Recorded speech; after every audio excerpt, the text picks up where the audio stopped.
नमस्कार दोस्तों, स्वागत है फिर से एक नई वीडियो में। दोस्तों, अगर आप हमसे जुड़े हैं, चैनल को सब्सक्राइब किए हैं, तो बिल्कुल आप लोगों को पता होगा कि हम लोग जो है अंकित भाटी सर का जो यूपी होमगार्ड के लिए बात करते हैं, मॉडल पेपर आया है, उस मॉडल पेपर को हम लोग सॉल्व कर रहे थे। परीक्षा डेट की हम बात करते हैं तो परीक्षा आपकी 25, 26, 27 अप्रैल को होने वाली है। आज का मॉडल पेपर हमारा चौथा मॉडल पेपर है। इससे पहले कि हम बात करते हैं पहला, दूसरा, तीसरा मॉडल पेपर, 3 मॉडल पेपर का वीडियो अपलोड कर दिया गया है। आज यह चौथा वीडियो है। अगर आप पिछला वीडियो नहीं देखे हैं तो आपको डिस्क्रिप्शन में लिंक मिल जाएगा, या इसी चैनल के प्लेलिस्ट में जाइए, वहाँ प्लेलिस्ट बनाया गया है। आप वहाँ से जाके हर एक वीडियो को क्रमागत से देख सकते हैं, ठीक है। और अगर बात करते हैं इस मॉडल पेपर को आप डाउनलोड करना चाहते हैं पीडीएफ, अगर पीडीएफ के रूप में डाउनलोड करना चाहते हैं तो डिस्क्रिप्शन में आपको टेलीग्राम चैनल का लिंक मिल जाएगा, या आप अपने टेलीग्राम में जाइए, वहाँ खुद सर्च कर सकते हैं। सर्च क्या करना है तो आपको करना है टेस्ट वाला 223 फिर 224, यह सर्च कीजिएगा। आपके सामने एक टेलीग्राम चैनल खुलेगा और जिसका लोगो यह लगा रहेगा, लोगो को पहचान करके आप उसमें ज्वाइन हो जाइएगा और वहाँ से पीडीएफ को डाउनलोड कर सकते हैं। चलिए हम मॉडल पेपर चौथा शुरू करते हैं। देखिए, चलिए पहला प्रश्न है, कह रहा है इसमें कि लॉर्ड रिपन द्वारा हंटर कमीशन की नियुक्ति किस वर्ष की गई थी। हंटर कमीशन की नियुक्ति किस वर्ष किया गया था? ऑप्शन में आपको दिए गए हैं 4 ऑप्शन है, तो आप कहेंगे 1882 ईस्वी में किया गया था, ठीक है। चलिए आगे पूछा जा रहा है कि आत्माराम पांडुरंग ने 1867 ईस्वी में बम्बई की किस संस्था की स्थापना किए थे। आत्माराम पांडुरंग की बात करते हैं तो किस संस्था की स्थापना किए थे, इसकी अगर हम बात करते हैं तो ऑप्शन में दिया गया है, आपको 4 ऑप्शन दिए गए हैं। इनमें से देख करके आप बताइएगा तो हम कहेंगे कौन सा था। तो प्रार्थना समाज की स्थापना करने वाले कौन थे? आत्माराम पांडुरंग थे। अगला प्रश्न है, सिकंदर लोदी ने निम्नलिखित में से किस वर्ष आगरा की स्थापना की थी। सिकंदर लोदी किस वर्ष आगरा की स्थापना किया था? तो आगरा की स्थापना करने सिकंदर जो किया था, यह 1504 ईस्वी में किया था। कब? 1504 ईस्वी में किया था। अगला प्रश्न है, भारतवर्ष में ब्रिटिश साम्राज्य का संस्थापक निम्नलिखित में से कौन सा था। भारतवर्ष में ब्रिटिश साम्राज्य का संस्थापक कौन है? तो ब्रिटिश साम्राज्य के संस्थापक की बात करते हैं तो रॉबर्ट क्लाइव था। कौन था? रॉबर्ट क्लाइव था। चलिए पांचवा प्रश्न है, निम्नलिखित में से कौन सा सबसे पुराना वेद है। सबसे पुराना वेद कौन सा हो जाएगा? तो आप कहेंगे ऋग्वेद सबसे पुराना है। चलिए, और सबसे नया की बात करते हैं तो अथर्ववेद हो जाएगा सबसे नया। सामवेद की बात करते हैं तो संगीत से संबंधित हो जाएगा। यजुर्वेद की बात करते हैं तो यज्ञ से संबंधित है, ठीक है। अगला प्रश्न है कि भारत के किस शहर को ऑटोमोबाइल उद्योग के कारण डेट्रॉइट ऑफ इंडिया कहा जाता है। ऑटोमोबाइल उद्योग के कारण डेट्रॉइट ऑफ इंडिया कहा जाता है किस क्षेत्र को, किस शहर को?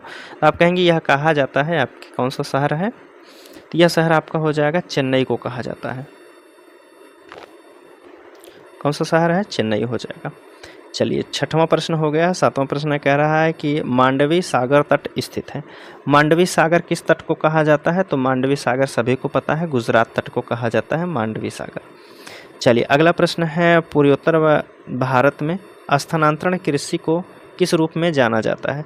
पूर्वोत्तर भारत में आप कहेंगे स्थानांतरण कृषि को झूम कृषि के नाम से भी जाना जाता है, जो कि ऑप्शन आपके डी वाले में दिया है।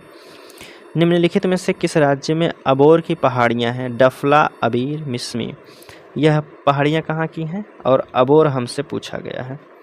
अबोर की अगर हम बात करते हैं तो अबोर पहाड़ियां कहाँ हैं? डफला, अबीर, मिसमी, अबोर, यह सब कहाँ की हैं? आप कहेंगे अरुणाचल प्रदेश की हैं, ठीक है। अगला प्रश्न है कि थार के रेगिस्तान की सबसे लंबी नदी निम्नलिखित में से कौन है। थार रेगिस्तान की सबसे लंबी नदी कौन सी हो जाएगी? इन चारों ऑप्शन में से कौन सा झेलम दिया है, लूनी है, सोन नदी है, या फिर चंबल नदी है? तो थार मरुस्थल की अगर बात करते हैं तो सबसे लंबी नदी आपकी कौन सी हो जाएगी? लूनी नदी हो जाएगी, जो कि ऑप्शन आपके बी वाले में ही दिया गया है। चलिए आगे की बात करते हैं। तो अगला प्रश्न आपसे पूछा जा रहा है कि भारत के राज्यों के राज्यपालों की नियुक्ति करने का अधिकार किसके पास है। राज्यपाल की नियुक्ति करने का अधिकार किसके पास है? प्रधानमंत्री के पास है, मुख्यमंत्री के पास है, राष्ट्रपति के पास है, या फिर सुप्रीम कोर्ट के न्यायाधीश के पास है? तो देखिए, राज्य के राज्यपाल की नियुक्ति करने का अधिकार किसके पास है? तो आप कहेंगे यह राष्ट्रपति के नियुक्ति करते हैं राज्यों के राज्यपाल की। ठीक है, अगला प्रश्न है 12 नंबर का प्रश्न है, इसको देख लेते हैं। कह रहा है कि नगर पालिकाओं की शक्तियां, प्राधिकरण और उत्तरदायित्व किस अनुसूची के अंतर्गत आता है। नगर पालिकाओं की शक्तियां पूछा जा रहा है, तो नगर पालिका से आप बिल्कुल याद करेंगे कौन सा हो जाएगा, 12वीं अनुसूची की बात कर रहा है। ठीक है, 11वीं अनुसूची में क्या हो जाएगा, ग्राम पंचायत हो जाएगा। 12वीं में आप कहेंगे नगर पालिका से संबंधित है। भारतीय संविधान का कौन सा अनुच्छेद अल्पसंख्यक वर्ग के हितों की बात करता है। अल्पसंख्यक वर्ग के हितों की बात करता है, इनमें से कौन सा अनुच्छेद हो जाएगा, तो आप कहेंगे अनुच्छेद 29 और अनुच्छेद 30, दोनों अल्पसंख्यक से संबंधित हैं। ठीक है, चलिए आगे की हम बात करते हैं। तो 14 नंबर का प्रश्न देख लेते हैं। देखिए यहाँ से आपका शुरू होता है 14 नंबर का प्रश्न। कह रहा है कि भारतीय संविधान का अनुच्छेद 12 का प्रावधान क्या है। अनुच्छेद 12 क्या कहता है, तो अनुच्छेद अगर 12 की हम बात करते हैं तो यह बताता है, राज्य की परिभाषा बताता है। राज्य की परिभाषा पहले वाले ही ऑप्शन में दिया है, तो आप कहेंगे पहला वाला यहाँ बिल्कुल सही हो जाएगा। 12 से 35 तक आप कहेंगे मौलिक अधिकार से संबंधित है, तो वहीं से पहला बताया गया है आपका राज्य की परिभाषा। भारतीय संविधान के किस अनुच्छेद में कहा गया है कि भारत अर्थात इंडिया राज्यों का संघ है। किस अनुच्छेद में बताया गया है कि भारत अर्थात इंडिया राज्यों का संघ है, तो आप कहेंगे अनुच्छेद पहले में ही बताया गया है। ठीक है, पहले ही आर्टिकल में बताया गया है कि भारत राज्यों का संघ है। सेवा क्षेत्र को अर्थव्यवस्था के किस भाग के रूप में जाना जाता है। सेवा क्षेत्र को किस रूप में जाना जाता है, तो आप कहेंगे सेवा क्षेत्र जो होता है या तृतीयक के नाम से जाना जाता है, तृतीयक भाग के रूप में जाना जाता है सेवा क्षेत्र को। अगला प्रश्न है 17 नंबर के, भारत का सबसे बड़ा सार्वजनिक क्षेत्र का बैंक कौन सा है। भारत का सबसे बड़ा सार्वजनिक क्षेत्र का बैंक कौन सा हो जाएगा, तो आप कहेंगे यह कौन सा है, भारतीय स्टेट बैंक हो जाएगा, जो कि ऑप्शन आपके सी वाले में दिया है। अगला प्रश्न है कि भारत में हरित क्रांति का जनक किसे कहा जाता है। भारत में हरित क्रांति का जनक किसे कहा जाता है, तो यह जनक आप कहेंगे भारत में पूछा गया था, तो यह आपसे कह सकते हैं कि कौन सा हो जाएंगे, एम.एस. स्वामीनाथन हो जाएंगे। भारत में कौन है, एम.एस. स्वामीनाथन है, जो कि कौन से ऑप्शन में दिया गया है, तो बी वाले में दिया गया है। चलिए 19 नंबर के प्रश्न की अगर हम बात कर लेते हैं, तो इसमें आपसे पूछा जा रहा है कि भारत में फसलों के लिए न्यूनतम सामर्थ्य मूल्य की सिफारिश किस संस्था द्वारा की जाती है। न्यूनतम सामर्थ्य मूल्य की सिफारिश किस संस्था द्वारा की जाती है, एमएसपी जिसको कहते हैं, एमएसपी मिनिमम सपोर्ट प्राइस, किस संस्था द्वारा निर्धारित की जाती है, तो आप कहेंगे यह निर्धारित किया जाता है कृषि लागत और मूल्य आयोग के द्वारा। 20 नंबर का प्रश्न है, इसमें आपसे पूछा जा गया है कि प्रत्यक्ष विदेशी निवेश एफडीआई और विदेशी संस्थागत निवेश एफआईआई के बीच में अंतर क्या है। इन दोनों के बीच अंतर क्या होता है, इन दोनों के बीच के अंतर की अगर हम बात करते हैं, पहला कह रहा है एफआईआई में जोखिम अधिक होता है, एफडीआई में नहीं, यह गलत बात है। कह रहा है कि एफडीआई में निवेशक को कंपनी के प्रबंधन पर नियंत्रण मिलता है, जबकि एफआईआई में नहीं। हाँ, यह बिल्कुल सही है, यह दोनों का अंतर हो जाएगा। अगला प्रश्न है, आपसे पूछा जा रहा है कि आकाश का नीला रंग जो है प्रकाश की किस घटना के कारण दिखाई देता है। आकाश का नीला रंग किस घटना के कारण दिखाई देता है, अगर इसकी बात करते हैं तो यह होता है प्रकाश का प्रकीर्णन के कारण जो है आकाश का रंग नीला दिखाई देता है। अगला प्रश्न है, निम्नलिखित में से कौन है कि थर्मोस्टिंग प्लास्टिक का एक उदाहरण है। बताइए, थर्मोस्टिंग प्लास्टिक का एक उदाहरण की बात करते हैं तो बैकेलाइट होता है, बैकेलाइट सी वाले ऑप्शन में दिया है। अगला प्रश्न है कि मार्स गैस के नाम से किसे जाना जाता है। मार्स गैस के नाम से किसे जाना जाता है, तो मार्स गैस के नाम से जाना जाता है, यह होता है आपका कौन सा हो जाएगा कि मीथेन को कहा जाता है। मीथेन को मार्स गैस के नाम से भी जाना जाता है। ठोस कपूर के सीधे गैस बनने की प्रक्रिया को क्या कहते हैं। ठोस कपूर से सीधे गैस बनाने की प्रक्रिया को क्या कहा जाता है, तो इस प्रक्रिया को कहते हैं क्या, ऊर्ध्वपतन कहते हैं, ऊर्ध्वपतन कहते हैं। अगला प्रश्न है कि विटामिन ए का रासायनिक नाम क्या है। विटामिन ए का रासायनिक नाम हमसे पूछा जा रहा है, तो आप कहेंगे इसका रासायनिक नाम होता है रेटिनाल। विटामिन ए का रासायनिक नाम क्या होता है, रेटिनाल होता है। अगला प्रश्न है 25 के बाद देखिए 26 नंबर का है। कह रहा है कि श्वेत रक्त कणिकाओं WBC का मुख्य कार्य क्या है। WBC का मुख्य कार्य क्या होता है? तो आप कहेंगे इसका मुख्य कार्य होता है शरीर के रोगों के संक्रमण से बचाना। शरीर में जो रोग होने वाला है उसके संक्रमण से बचाता है WBC। नीली क्रांति किससे संबंधित है? नीली क्रांति, तो नीली क्रांति आप कहेंगे किससे संबंधित हो जाएगा? मत्स्य पालन से होता है। ठीक है, किससे? मत्स्य पालन से। जूट की खेती के लिए मुख्यतः किस राज्य में पाई जाती है? अच्छा, कह रहा है कि जूट की खेती मुख्यतः किस राज्य में होती है? सबसे ज़्यादा कहाँ होता है कपास? तो आप कहेंगे सबसे ज़्यादा कपास होता है पश्चिम बंगाल में। ठीक है, कपास के लिए कौन सी मिट्टी उपजाऊ होती है? तो आप कहेंगे यह होता है आपका काली मिट्टी। चलिए आगे की हम बात कर लेते हैं। तो कह रहा है कि न्यूनतम सामर्थ्य मूल्य MSP का निर्धारण कौन करता है? यह दूसरी बार प्रश्न पूछा गया है। तो आप कहेंगे इसका निर्धारण कौन करते हैं? केंद्र सरकार द्वारा किया जाता है। अगला प्रश्न है कि भारत में सर्वाधिक दलहन उत्पादन वाला राज्य कौन सा? सबसे ज़्यादा दाल का उत्पादन करने वाला कौन राज्य हो जाएगा? तो आप कहेंगे मध्य प्रदेश जो है सबसे ज़्यादा दाल का उत्पादन करता है। उद्यमिता की प्रमुख विशेषता क्या होती है? उद्यमिता की प्रमुख विशेषता की बात करते हैं तो क्या होती है?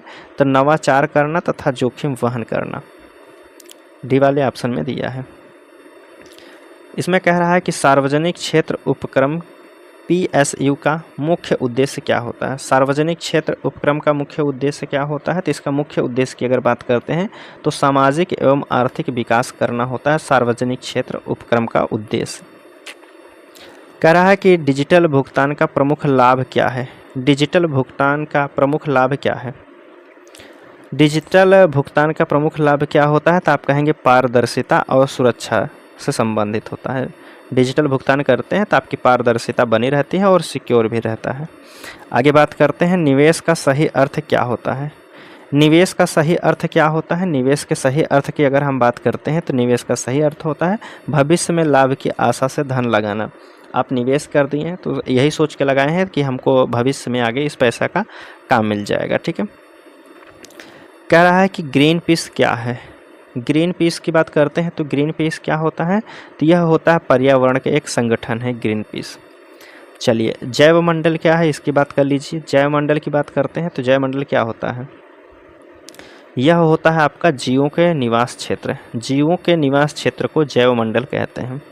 काजीरंगा राष्ट्रीय उद्यान किसके लिए प्रसिद्ध है? तो काजीरंगा राष्ट्रीय उद्यान किसके लिए जाना जाता है? आप कहेंगे एक सींग वाला गेंडा के लिए जाना जाता है। चलिए आगे की बात करते हैं, कहाँ है इसकी बात करते हैं। तब कहेंगे काजीरंगा राष्ट्रीय उद्यान कहाँ है? असम में है। चलिए अगला प्रश्न है ग्लोबल वार्मिंग का मुख्य प्रभाव क्या होता है? ग्लोबल वार्मिंग का मुख्य प्रभाव क्या होता है? तो आप कहेंगे इसका मुख्य प्रभाव जो होता है यह होता है तापमान में वृद्धि हो जाता है। ग्लोबल वार्मिंग होती है तो तापमान में वृद्धि होता है। पृथ्वी दिवस कब मनाया जाता है यह आपसे पूछा जा रहा है। तो पृथ्वी दिवस कब मनाया जाता है? सभी को पता है पृथ्वी दिवस 22 अप्रैल को मनाया जाता है। 22 अप्रैल को मनाया जाता है। शुरुआत कब से हुई थी? तो आप कहेंगे 1970 से हुई थी। अगला प्रश्न है 40 नंबर का प्रश्न है। कह रहा है कि प्रसिद्ध शहनाई वादक उस्ताद बिस्मिल्लाह खां का जन्म किस राज्य में हुआ था? उस्ताद बिस्मिल्लाह खां कहाँ के रहने वाले थे? इनका जन्म कहाँ हुआ था? तो आप कहेंगे बिहार के डुमराव गांव में हुआ था। ठीक है, डुमराव ज़िला में।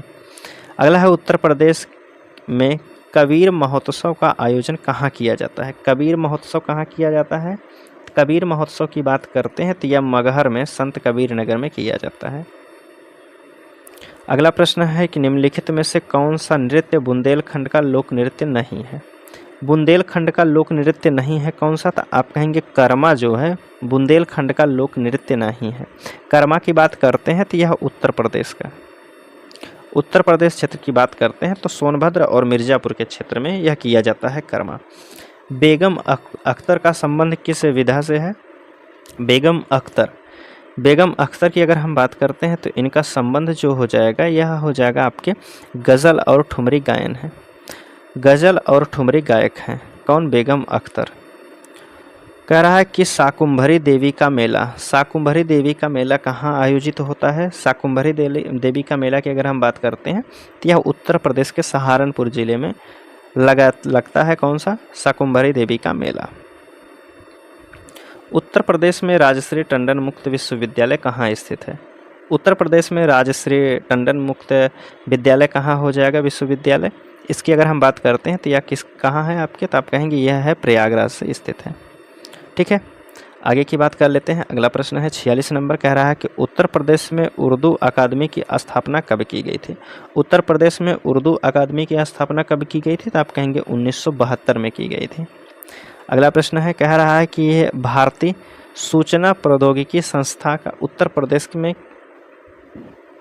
कहाँ स्थित है। भारतीय सूचकांक प्रौद्योगिकी संस्थान की बात करते हैं तो उत्तर प्रदेश के कहाँ स्थित है यह बताना है। उत्तर प्रदेश के किस शहर में स्थित है, तो आप कहेंगे यह प्रयागराज में स्थित है। कहाँ है, ऑप्शन बी वाले में दिया है प्रयागराज। कन्हैया लाल, कह रहा कन्हैया लाल मणिकलाल मुंशी हिंदी तथा भाषा विज्ञान विद्यापीठ स्थित है। कन्हैया लाल मणिकलाल मुंशी हिंदी तथा भाषा विज्ञान विद्यापीठ कहाँ स्थित है, इसकी बात करते हैं तो यह आपके कहाँ शहर में, आगरा शहर में स्थित हो जाएगा। अगला प्रश्न है, ऑपरेशन कायाकल्प का संबंध उत्तर प्रदेश में किससे है। ऑपरेशन कायाकल्प किससे संबंधित है, तो आप कहेंगे स्कूल का जीर्णोद्धार के कारण है। ठीक है, स्कूलों का जीर्णोद्धार के कारण कौन सा है, ऑपरेशन कायाकल्प संबंधित है। उत्तर प्रदेश में संगमरमर मुख्य रूप से कहाँ पाया जाता है। उत्तर प्रदेश में संगमरमर की बात करते हैं तो यह सबसे ज़्यादा पाया जाता है मिर्ज़ापुर और सोनभद्र के ज़िले में। अगला प्रश्न है, उत्तर प्रदेश में सर्वाधिक सिंचाई किस साधन द्वारा की जाती है। उत्तर प्रदेश में सबसे ज़्यादा सिंचाई किसके माध्यम से की जाती है, तो यह किया जाता है नलकूप के माध्यम से किया जाता है। लगभग 75% जो है नलकूप से सिंचाई की जाती है। ओबरा ताप विद्युत केंद्र किस नदी पर बनाया गया है। ओबरा ताप विद्युत केंद्र की बात करते हैं तो किस नदी पर बनाया गया है, तो आप कहेंगे यह बनाया गया है रिहंद नदी पर बनाया गया है। ठीक है, सोनभद्र जिले में है। अगला प्रश्न है कि एसडीएम किस स्तर पर कार्य करते हैं। एसडीएम जो है किस स्तर पर कार्य करते हैं, तो आप कहेंगे उपखंड के स्तर पर कार्य करते हैं। डीएम के अधीन कार्य करते हैं कौन, एसडीएम। भू राजस्व वसूली का अंतिम जिम्मेदारी है। भू राजस्व वसूली की अंतिम जिम्मेदारी क्या है, तो आप कहेंगे इसकी अंतिम जिम्मेदारी कौन है, डीएम होते हैं। अगला प्रश्न है 55 नंबर के प्रश्न में आपसे पूछा जा रहा है, इसमें कह रहा है कि चकबंदी का उद्देश्य है। चकबंदी का उद्देश्य क्या होता है। चकबंदी का उद्देश्य की अगर हम बात करते हैं तो समेकन होता है। चकबंदी क्या होता है, जैसे मान लीजिए यह एक गांव है, एक व्यक्ति है ए, उसका खेत यहाँ भी है, यहाँ भी है, यहाँ भी है, कई जगह बिखरा हुआ है, तो इसको इकट्ठा कर दिया जाता है। इसको मिला करके सभी को एक जगह इकट्ठा कर देना, यही चकबंदी कहलाता है। ठीक है, चलिए आगे की हम बात कर लेते हैं। तो अगला प्रश्न आपसे पूछा जा रहा है कि उत्तर प्रदेश पुलिस के चिन्ह में कितनी मछलियां हैं। उत्तर प्रदेश के चिन्ह में कितनी मछलियां दी गई हैं, तो सभी को पता होगा यह, तो तब कहेंगे कितनी, 2 मछलियां हैं। अगला प्रश्न है, उत्तर प्रदेश पुलिस का संचालन किस अधिनियम के तहत किया जाता है। उत्तर प्रदेश में पुलिस का संचालन जो है किस अधिनियम के तहत किया जाता है, तो यह किया जाता है पुलिस अधिनियम 1861 के तहत। अगला प्रश्न है, कह रहा है कि रेलवे में कानून व्यवस्था और अपराध नियंत्रण के लिए कौन सी पुलिस इकाई जिम्मेदार है। रेलवे में कानून व्यवस्था और अपराध नियंत्रण के लिए कौन सी पुलिस जिम्मेदार होती है, तो आप कह सकते हैं कि यहाँ कौन सी होती है, जीआरपी होती है। ठीक है, इसमें क्या होता है, अपराध नियंत्रण के लिए पुलिस जानी जाती है। उत्तर प्रदेश में राज्य आपदा मोचन बल एसडीआरएफ का गठन कब किया गया था। राज्य आपदा मोचन बल का गठन कब किया गया था, तो आप कहेंगे इसका गठन किया गया था 2017 में किया गया था। चलिए आगे की बात कर लेते हैं। तो अगला प्रश्न आपसे पूछा गया है 60 नंबर का, इसकी बात करते हैं। तो देखिए, कह रहा है एक पुलिस थाना का प्रभारी अधिकारी सामान्यतः किस रैंक का होता है। एक पुलिस थाना का प्रभारी अधिकारी सामान्यतः किस रैंक का होता है, तो आप कहेंगे यह होता है उप निरीक्षक, एसआई या फिर निरीक्षक, इंस्पेक्टर के तौर पर होते हैं। अगला प्रश्न है कि उत्तर प्रदेश में साइबर क्राइम मुख्यालय कहाँ स्थित है। उत्तर प्रदेश में साइबर क्राइम मुख्यालय कहाँ स्थित है, तो आप कहेंगे यह तो लखनऊ में स्थित है। उत्तर प्रदेश पुलिस की फायर सर्विस का आदर्श वाक्य क्या होता है। उत्तर प्रदेश में जो फायर सर्विस है उसका आदर्श वाक्य पूछा जा रहा है, तो इसका आदर्श वाक्य होता है त्राणय सेवा महे। क्या होता है, त्राणय सेवा महे। अगला प्रश्न है, उत्तर प्रदेश में मिशन शक्ति का मुख्य उद्देश्य क्या था। उत्तर प्रदेश में मिशन शक्ति का उद्देश्य क्या हो जाएगा, तो इसका उद्देश्य था, क्या कहेंगे? तो इसका उद्देश्य आप सभी को पता होना चाहिए, महिलाओं और बच्चों की सुरक्षा का स्वावलंबन देना, मिशन शक्ति। कह रहा निम्नलिखित में से कौन सा भारत का अर्धसैनिक बल है? अर्धसैनिक बल किसे कहा जाता है? तो आप कहेंगे सीआरपीएफ हो, बीएसएफ हो, सीआईएसएफ हो, सभी को कहा जाता है अर्धसैनिक बल, जो कि ऑप्शन डी वाले में दिया है। सीआरपीएफ का मुख्य कार्य क्या होता है? सीआरपीएफ का मुख्य कार्य क्या होता है? तो आप कहेंगे इनका मुख्य कार्य होता है वायु सुरक्षा करना। एयरपोर्ट पे आपको देखने को मिलते हैं सीआरपीएफ के लोग। बीएसएफ का मुख्य कार्य क्या होता है? तो बॉर्डर सिक्योरिटी फोर्स, सभी को पता होगा। तो आप कहेंगे इनका सुरक्षा के काम करते हैं, सीमा की सुरक्षा करते हैं, बॉर्डर पर रहते हैं बीएसएफ के लोग। सशस्त्र बलों के मामले में आयोग की शक्ति के संबंध में कौन सा कथन सही है? सशस्त्र बलों के मामले में आयोग की शक्ति के संबंध में कौन सा कथन सही है, यह पूछा जा रहा है। इसकी अगर हम बात करते हैं तो यह हो जाएगा आयोग केवल केंद्र सरकार से रिपोर्ट मांग सकता है। ठीक है, सशस्त्र बलों के मामले में आयोग शक्ति के संबंध में जो है बताया गया है कथन, आयोग जो है केवल केंद्र सरकार से रिपोर्ट मांग सकता है और किसी से नहीं।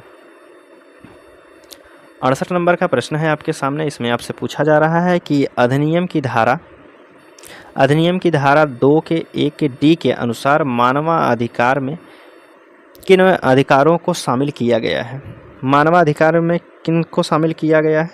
तो आप कहेंगे इस शामिल किया गया है जीवन, स्वतंत्रता, समानता और व्यक्ति की गरिमा से संबंधित अधिकार शामिल किए गए हैं। राष्ट्रीय मानवाधिकार एनएचआरसी में कितने पदेन सदस्य होते हैं? राष्ट्रीय मानवाधिकार आयोग में जो है कितने पदेन सदस्य होते हैं, इसकी बात करते हैं तो इसमें सदस्यों की संख्या होती है 7 जो है पदेन सदस्य होते हैं। चलिए आगे की बात कर लेते हैं। तो यूरोपीय संघ की बात करते हैं, यूई की बात करते हैं, ईयू की बात करते हैं। तो मुख्यालय कहाँ है? यूरोपीय संघ का पूछा जा रहा है तो इसका मुख्यालय कहाँ है? ब्रुसेल्स में है। ऑप्शन डी वाले में दिया है। नाटो किस प्रकार का संगठन है? नाटो पूछा है तो नाटो किस प्रकार का संगठन है? सभी को पता है, एक सैन्यकालीन संगठन है नाटो। ओपेक का मुख्यालय कहाँ है? ओपेक का मुख्यालय कहाँ है इसकी बात करते हैं। तो ओपेक का मुख्यालय यह वियना में है। कहाँ है? वियना में। किसकी राजधानी है? तो आप कहेंगे ऑस्ट्रिया की राजधानी है।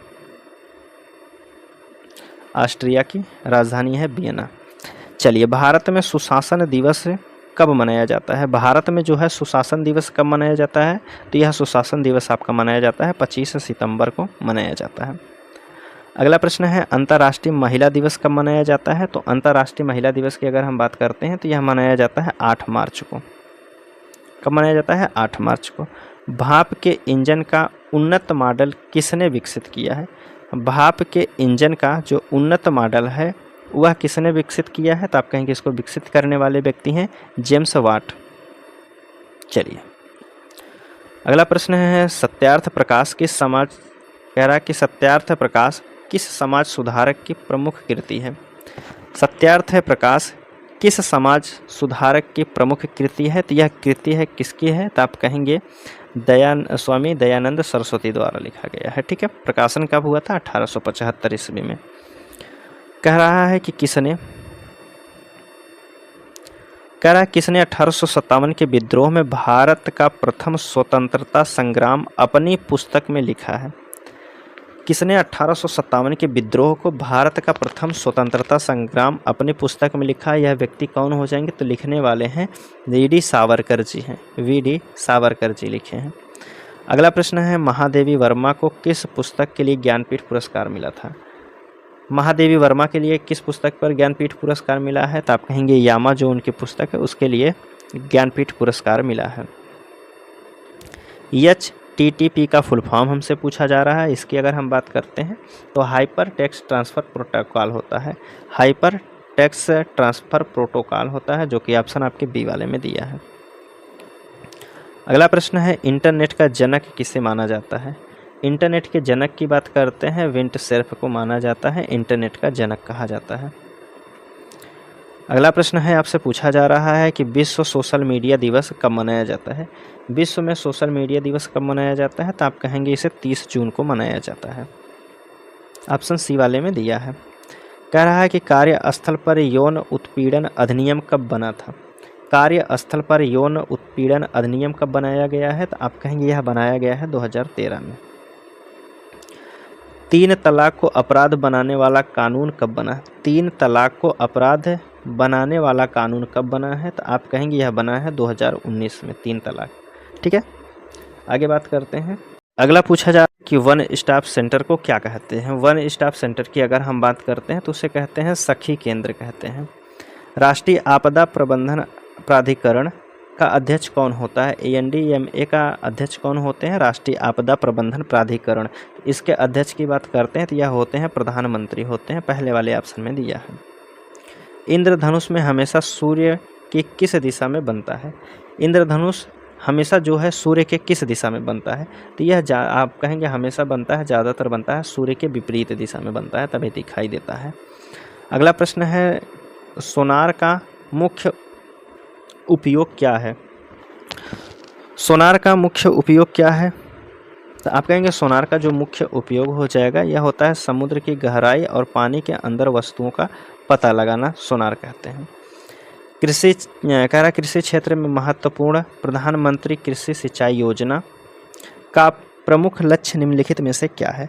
प्रधानमंत्री कृषि सिंचाई योजना का मुख्य लक्ष्य क्या हो जाएगा? इसके मुख्य लक्ष्य की अगर हम बात करते हैं तो यह हो जाएगा हर खेती को पानी और प्रति बूंद अधिक फसल। अगला प्रश्न है कि महात्मा गांधी राष्ट्रीय ग्रामीण रोजगार गारंटी अधिनियम के तहत एक वित्तीय वर्ष में प्रत्येक ग्रामीण परिवार को कितने दिनों को सुनिश्चित रोजगार देने की कानूनी प्रावधान बनाया गया है? कितने दिनों तक आपको काम मिलेगा? मनरेगा के तहत। मनरेगा के तहत आपको कितने दिन का काम मिलेगा? तो आप कहेंगे 100 दिन के तक काम मिलेगा। अगला प्रश्न है 89 के बाद 90 नंबर का प्रश्न है, देखते हैं। इसमें कह रहा है कि जनजाति कार्य मंत्रालय का गठन किस वर्ष किया गया था?